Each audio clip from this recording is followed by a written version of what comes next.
Welcome to this week's Monday Moments, and with me today I have Roland. I simply say Roland. Many people know him in the financial services sector. He's one of the directors of Time for Advice. And this week I've asked Roland to share with me his thoughts and feelings on business, particularly having just sold his business to a major corporation, and about life and how the two intermingle in a balanced way. So Roland, over to you. I think you have some stories to tell us. Whether I've got any anecdotes, it's just been head down really for so bloody long. It's scary because, of course, we sold our business last month. That was there was a massive amount of effort in building that. Preparing for that, and then post-sale, it's just been a hiatus of activity as we've sort of tried to sort of organise ourselves to prepare ourselves for our expansion.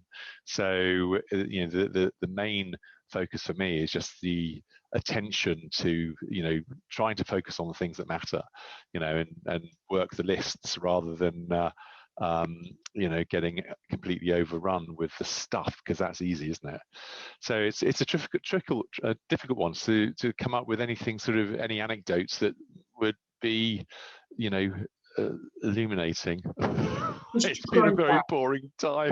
Having never sold a business before, and frankly, Roland, most of the people listening to this won't have a clue really what it's like to prepare to sell a business. They've heard about it and they've been advised about it, never done it. Yeah. So, I mean, how long does all that take, and how intense? Months, and it's super intense. I was very lucky because I was, my business partner Mitch. I'm not sure if you ever met Mitchell. I'm sure you have. I never did meet them. No. You're not Mitchell. So Mitch and I have been in business for 25 years, and he's much more interested in the sort of the detail of the tech, and also, is much more involved in the day-to-day running of the business, whereas I'm, very much the sales side. I like the relationship, building the sort of relationship stuff. And again, I guess this is where it's so important when you've got people in partnership who can work together and who are able to support each other. People have different talents, don't they? Some people are really good at the front of house, but are really bad at the attention to detail, or just don't have the interest in it. Yeah. And having, a team around you to take ownership of those sort of tasks is really important. Mitchell, in every respect, with his, with our team, with our leadership team, and also people within the business, works incredibly hard, putting together all the due diligence documents, making sure that everything was organised in the data room. There's an enormous amount of work, and it's a massive distraction, and you can see how people get quite weary going through the whole process.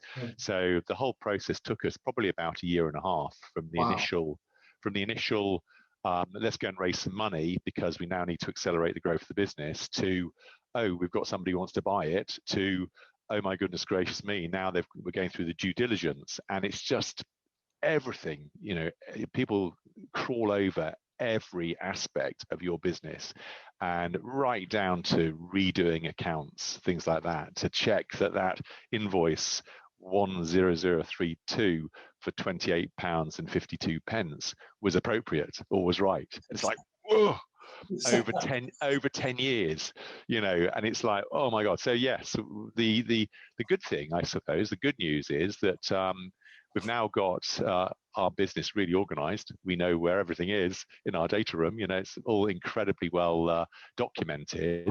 And it's also a great relief that we're a very simple business. But, going into this process, whether it be capital raising or whether it be looking to sell, is incredibly challenging. And of course, you have to sign lots of disclosure letters and all sorts of things to make sure that they don't come back and challenge you post sale, because of course then you've got everything on the line. Yes. So lots of warranties, lots of disclosure letters to make sure that everything is on the table, so the decision has been made, based on full disclosure. Yeah. So it's fascinating. It's a big job. In that intense period, which I've heard from others that have sold, is just wearing. It's exhausting.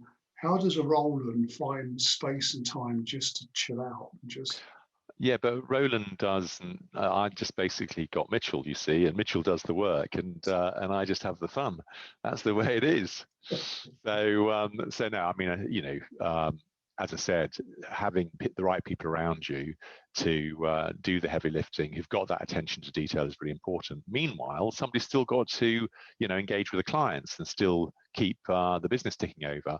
And to a high level, that was what I was doing over this period, just nurturing those relationships, keeping them informed that things were happening, but couldn't disclose anything for obvious reasons, Yes. because of course we were acquired by a publicly quoted company, and so they've got all sorts of restrictions, and so trying to reassure people that everything's going to be great and the rationale behind it, but not being able to give anything away. So it is interesting. Did you get time to fly in that period? Oh yes, of course.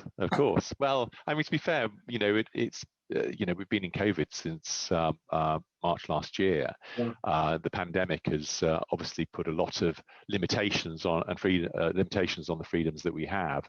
The good thing about flying the airplane, of course, is that when you're at 7,000 feet tooling around on your own at 180 miles an hour, you're pretty well socially distanced.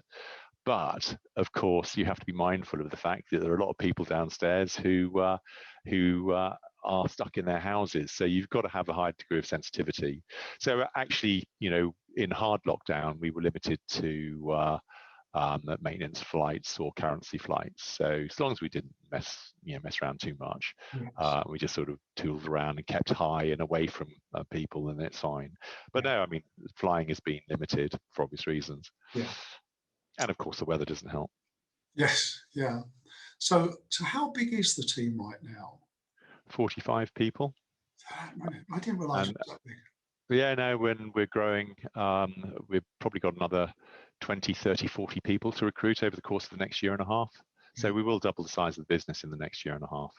And we've already brought in probably another 5, 6 or so people already, with more coming. Wow. Yeah. So I'm going to be purposely naive here. Why another 40 people? What does that hope to accomplish? It's investing in the development team. I mean, obviously, up until now, it's been me in sales. Up until recently, tail end of last year, really, I was really responding and reacting to inquiries into the business. We obviously, I mean, one person feeding a machine of 45 people is just crazy. And so we started expanding the team. And last year we got a couple of good people to join us, really sort of on a consultancy basis. One became full-time. He's now head of our marketing team. The other one retired, but we still work with him on a consultancy basis to start bringing sort of structure and organization around the sales team. Then my head of sales joined, Max, joined from one of our competitive software providers, and he now is basically heading the sales team, building the right team in support of implementing a more, if you like, fluid, a more sustainable sales process, because clearly, I have to build succession. I'm going to be here for another 4 years, but then I'm going to probably want to retire, and so under those circumstances, I've got to have a team ready to take over and push forward and drive the business beyond my involvement with it.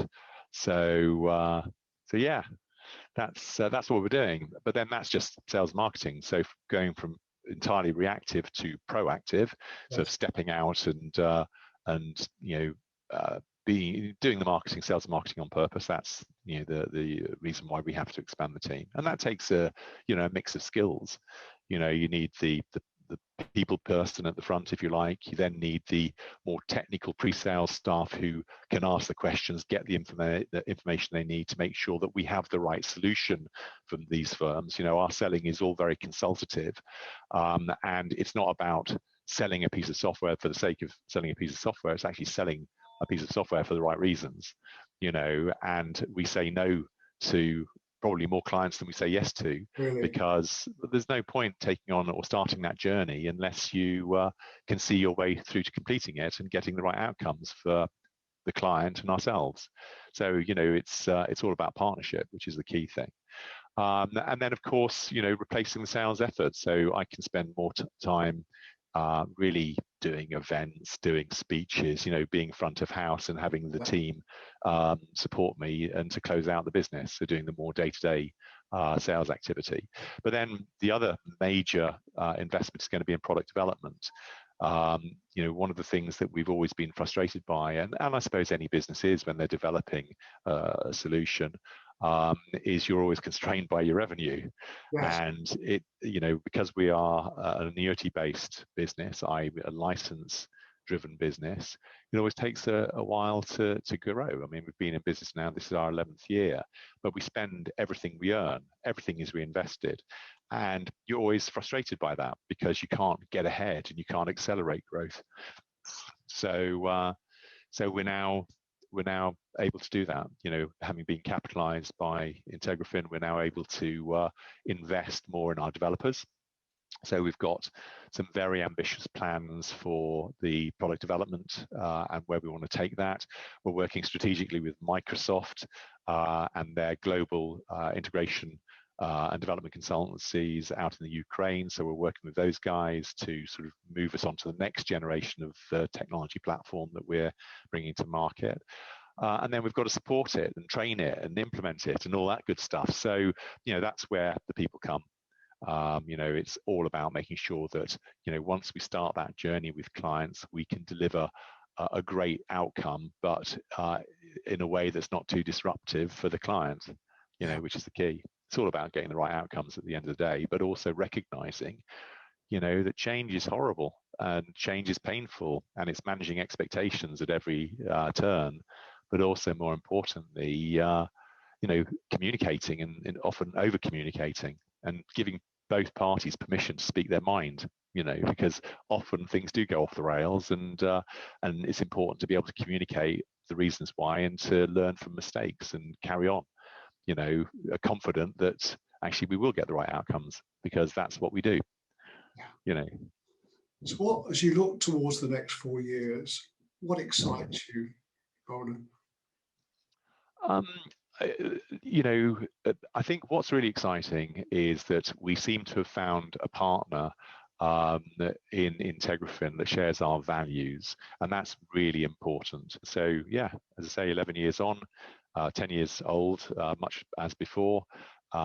We decided to do this capital raise, which went really well, actually, after the initial hiatus of COVID had settled down and the work to pull the investment memorandum together had been completed. I mean, that was the other major overhead, really. It's not only making the decision, it's the time taken to create the sales document, if you like, your investment memorandum, and then having attracted non-binding offers from multiple different VCs, private equities, and of course the purchaser. You then go into the due diligence process, and we were really mindful of the fact that we didn't want to get into bed, so to speak, with the wrong people based on the experience we had before. Unfortunately, the company that we eventually sold to, as I say, they've been servicing our industry for 20 years. We've known them, we knew them when we were at Key Software. And they've been so far so good. I mean, the whole emphasis is, look, we've got this 4-year business plan. You're going to retain your identity. We're here to support you however we can. But meanwhile, let's get on and build something together. And that's what we're doing. So it's a much more pleasant outcome, as a result. And so far so good. As I said, it's a positive experience to date. You mentioned your values. They didn't align with our values, was a passing comment. So what are the values of Time for Advice? How easy is it for your team to express them? I think the key thing is understanding why you're doing it, and we have a very clear view as to the sort of business that we want and the sort of business that we want to operate within. And it's all about teamwork, really. It's all about supporting each other to get the right outcomes. And that's really important for us. And so, we've thought long and hard about our vision for the business. what we want to and how we want to present ourselves to our clients, and how we want to work with our clients. So it was the recognition that we don't want to just sell our software to anybody. That based on our experience at Key Software, the previous company, you can't keep everybody happy, but more importantly, not all clients are good clients. You want to work with clients that recognize the importance of what you're trying to do, understand that the work involved in getting a right outcome is often challenging, but are willing to commit to see that journey through. And as I said to you before, for us, it's all about delivering the right outcomes, because if you are able to get your clients on board, get them happy with the service proposition that you're delivering, get them so that they feel that they are well supported, that they are getting the value promised, then they'll never leave you. And so in every respect, our vision for the business is about the best solution, supporting our particular clients. So the software, the best we can possibly build it, aligned with the best support, because that's something, most firms just don't do well.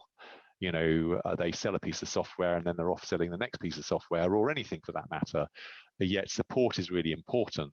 When our recognition is that when somebody becomes a client, that's the beginning of the journey. The sale has just started, and it's how you maintain that relationship throughout. Because if you get a solution that is good, is continually evolving, that meets the client's objectives, and they feel well supported, then actually they're happy.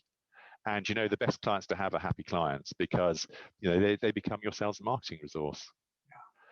And when building the teams, when building the business, it's then about making sure that the teams that you're working with feel well supported, feel able to grow within the business. And again, that's another important factor, I think, when developing a business, is having clarity around how to manage your business effectively. And I suppose, like any business in our early years, we were always struggling. Things were growing very rapidly, and often we found we were having meetings about meetings about meetings, the dreaded meeting syndrome. And so we then implemented a business management process based on the Entrepreneurial Operating System worldwide, EOS worldwide, and I'm sure you know about it. And their approach to meetings was absolutely superb, because it put a real solid structure around stuff, and everything became very focused. And again, the emphasis is about, collaboration, support, great communication, doing what you say you're going to do, and then having a regular weekly catch up to make sure that everybody's on track. And that has been fantastic. Very simple toolbox, but those tools have really enabled the business to flourish and grow, and I think enabled our people to feel part of something special. So I'm just looking at the next 4 years for you, and do you see any adventures after that, or are you so focused on what could happen in the next 4 years that what happens after that is just an unseen for the moment? Look, I think, I've always worked, I've always been self-employed, I've always been unemployable. All right. I think if you're of that entrepreneurial mindset, you just do it because you love it. But life also is important to live. I think it's interesting to see how some people, their whole persona is so tied up with their business that they forget about life. Life is more than business. And of course, business is great insofar as it, hopefully, in touch wood, it provides you the facility, the resources to live your life. But I think where people are just focusing on more, they're rather missing the point. If their life is their business, well, that's fine. But for me, it's absolutely not. Although it has been my life in every respect. At the end of the day, you've got to work hard to make success. Nothing is given. But I'm looking forward to the time when actually I've got the choice to do what I want to do.